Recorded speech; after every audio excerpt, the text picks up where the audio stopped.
Pour ce qui est des droits de l'homme, je parlerai des statistiques entre le 15 et le 27 mars 2022. La division des droits de l'homme de la MINUSCA a documenté et vérifié 16 incidents représentant 16 violations et abus des droits de l'homme et du droit international humanitaire ayant affecté 61 victimes. Le nombre d'incidents et de violations reste stable par rapport aux semaines précédentes. L'ouest du pays, comme je le montrais tout à l'heure, est particulièrement touché, notamment l'Ouam et la Nanamambere, avec 52 victimes sur un total de 61 victimes. Les incidents et violations au cours de la période ont été causés à la fois à part égale, à la fois par les groupes armés signataires de la PPR et les acteurs étatiques. Et puis, la division des droits de l'homme de la MINUSCA a documenté et vérifié depuis le début de l'année 2022 148 incidents représentant 181 violations et abus des droits de l'homme et 419 victimes. La violation, le type de violation le plus courant, ce sont les violations au droit à l'intégrité physique et morale. Comme vous le savez, le volet droits de l'homme de la MINUSCA, c'est le monitoring, mais c'est aussi le renforcement des capacités. Et à cet effet, il y a une série de formations qui sont organisées, notamment à Galo et à Bondiba, dans la préfecture de la Nanamambere. Ça s'est passé la semaine dernière. 45 participants, dont 14 femmes, sur les techniques d'enquête et de documentation des violations et abus des droits de l'homme. Il y a eu également une session de sensibilisation sur le mariage précoce et forcé à Pladama, c'est dans la préfecture de la Ouaka. Un tout dernier mot concernant les bureaux régionaux, avec cette remise de bâtiments annexes de la gendarmerie de Bria par UNPOL et une ONG. Ça fait partie des projets à impact rapide. Voilà ce que j'avais à dire. J'invite à présent la directrice de la division des droits de l'homme de la MINUSCA, Anand Talbi, qui parlera un peu de ce mandat et du travail qui est fait par la mission onusienne. Donc, Vladimir a déjà fait état des chiffres, je ne reviens pas là-dessus. On reste, même si la situation reste stable, on reste quand même très inquiété par rapport à l'évolution, particulièrement du nombre de victimes, puisqu'elle continue à augmenter de manière assez progressive. Depuis le début de l'année, c'est plus de 400 personnes qui ont été victimes de violations des droits de l'homme, donc des atteintes à l'intégrité physique, des atteintes à la vie, et puis aussi, et c'est important, des atteintes au droit de circuler, à aller vaquer à ses occupations, à aller dans son champ, à aller gagner de l'argent pour sa famille. Et ce sont aussi des préoccupations qu'on garde en tête. Je pense que ce qui est important également, c'est de comprendre que derrière ces chiffres, ce sont essentiellement des tendances qu'on essaye de développer. Les chiffres ne sont pas des chiffres absolus, ce sont des chiffres qui sont vérifiés et documentés. Comme vous le savez, le Haut Commissariat des Nations Unies aux droits de l'homme ont une méthodologie assez stricte. Et donc, ce n'est pas parce qu'on rapporte ces incidents qu'il n'y a eu que ces incidents. Derrière les chiffres, il y a donc ces tendances qu'on développe, non pas seulement pour informer par rapport aux violations qui sont en cours, mais également pour prévenir de futures violations. Ces chiffres servent à informer, c'est pour ça qu'on les partage ici, mais c'est aussi pour ça qu'on les partage avec les autorités, avec la société civile, informer pour pouvoir résoudre la situation et pouvoir éviter que de nouvelles personnes soient victimes des violations des droits humains. Le centre est évidemment cette semaine au centre de nos préoccupations, mais on reste également inquiet de ce qui se passe dans le reste du pays. Plusieurs investigations des droits de l'homme, donc ça veut dire des enquêtes plus poussées, où on interroge les gens, où on se rend sur place, où on essaie de comprendre le contexte, parce que le contexte est important également, ont eu lieu récemment et continueront à avoir lieu sur les incidents qui ont eu lieu récemment ou moins récemment, puisque comme vous le savez, parfois les questions d'accès sont aussi une complication pour nous. Il n'empêche qu'il est toujours utile, même quelques mois après, de venir documenter ces cas. Comme je l'ai indiqué, elle sert à documenter, à prévenir, à informer les autorités, mais aussi à un moment donné, nous l'espérons, quand le temps sera voulu, permettre aux victimes d'obtenir justice et réparation. Et ces informations servent aux autorités judiciaires, qu'elles soient nationales, mixtes ou internationales.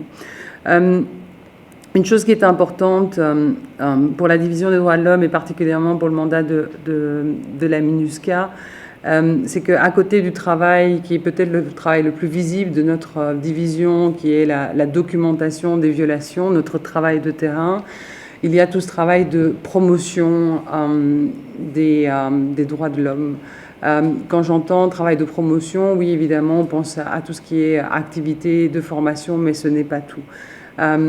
Les droits de l'homme nécessitent un cadre institutionnel, un cadre légal national important pour se mettre en conformité avec les obligations internationales que la Centrafrique a décidé de contracter. C'est pour ça que nous avons aujourd'hui également à mes côtés le président de la CNDH-LF qui pourra, en tant que représentant de l'Institution nationale des droits de l'homme, également vous parler de son mandat. Les activités de protection, de promotion visent beaucoup, mais pas seulement le gouvernement, visent aussi essentiellement la société civile, mais aussi avant tout la population, celui qui est détenteur de ce droit. Je reste persuadée que si on n'informe pas la population et si on ne sait pas quels sont nos droits, on ne peut pas non plus aller les revendiquer. Et c'est important que chacun puisse comprendre quelles sont ses possibilités de revendication pacifiques et non violentes, évidemment. Donc, comme je l'ai indiqué, il y a beaucoup de travail de promotion qui est en train d'être fait avec le gouvernement. Pas plus tard que la semaine dernière, nous étions avec le ministère, les cadres du ministère de la Justice, pour les appuyer à mieux répondre aux obligations internationales qui sont les leurs, aux rapports qui sont dus auprès des différents mécanismes et instruments. Pour rappel, la RCA, et c'est ce que le ministre de la Justice a encore rappelé ce matin au Conseil des droits de l'homme, lors de son allocution sur le dialogue sur la RCA. La RCA est signataire et a ratifié la plupart des mécanismes et des instruments de droits de l'homme internationaux. Il s'agit maintenant de faire de ces obligations et de ces mécanismes une réalité. Et c'est à ça qu'on essaie de s'atteler en appuyant les cadres du ministère de la Justice à remplir ces obligations. Donc il ne s'agit pas uniquement de rapports, il s'agit aussi de comprendre comment est-ce qu'on peut, en pratique, mettre en œuvre les recommandations, par exemple, de l'examen périodique universel qui ont été non seulement proposées par les États membres, les pairs à la RCA, mais également acceptées par la RCA. Donc c'est tout le travail qu'on est en train de faire actuellement. Je voudrais également souligner le fait que, comme vous le savez, on a publié un rapport il y a quelques mois de cela, avec un nombre important de violations qui avaient été commises pendant la période électorale. Ce rapport contenait beaucoup de recommandations à laquelle l'État centrafricain a eu l'occasion de répondre avant la publication du rapport. Et dans une de ces réponses, il était prévu la mise en place d'un canal de communication régulier pour discuter de la situation des droits de l'homme et des violations qui avaient été documentées par ma division. Donc depuis, nous avons des rencontres très régulières avec les cadres du ministère, mais également moi-même avec le ministre de la Justice pour pouvoir discuter de ces informations. Et nous continuons à informer le ministre de la Justice, de la Défense, de l'Intérieur, des Affaires humanitaires, de la situation des droits de l'homme, pour qu'ils puissent prendre les mesures nécessaires. Je voudrais juste peut-être vous dire un mot pour ne pas être trop longue et pour pouvoir répondre à vos questions sur le travail que nous faisons avec les institutions nationales des droits de l'homme, mais aussi sur ce qui s'est passé ce matin au Conseil des droits de l'homme. fait partie de notre mandat, l'appui aux institutions nationales des droits de l'homme. Donc évidemment, la Commission est une des plus importantes en tant qu'institution nationale des droits de l'homme, mais ce n'est pas la seule. On travaille également avec le HCC et avec d'autres organisations. Ce qui est important, et évidemment, je m'adresse aussi à vous, journalistes, c'est que les gens comprennent à quoi servent ces institutions. Les gens comprennent qu'ils peuvent saisir ces institutions, les gens comprennent qu'ils peuvent revendiquer leurs droits. Donc il y a un travail véritablement de sensibilisation, de diffusion des mandats qui sont les leurs, qui est vraiment important. Et je pense qu'on a tous notre carte à jouer là-dessus. Un dernier mot, parce que c'est important, cette année, comme l'année dernière, le Conseil des droits de l'homme qui se situe à Genève a tenu ce matin un dialogue, ce qu'on appelle le dialogue interactif de haut niveau. Alors ce dialogue est l'objet de discussions entre les autorités. Le gouvernement centrafricain était représenté par son Excellence, Monsieur le ministre de la Justice, la mission par Madame Ladie Saredji Kuliti, était également présente la présidente de la commission Vérité Justice, l'expert indépendant sur la situation en Centrafrique et le président du groupe de travail sur la justice transitionnelle.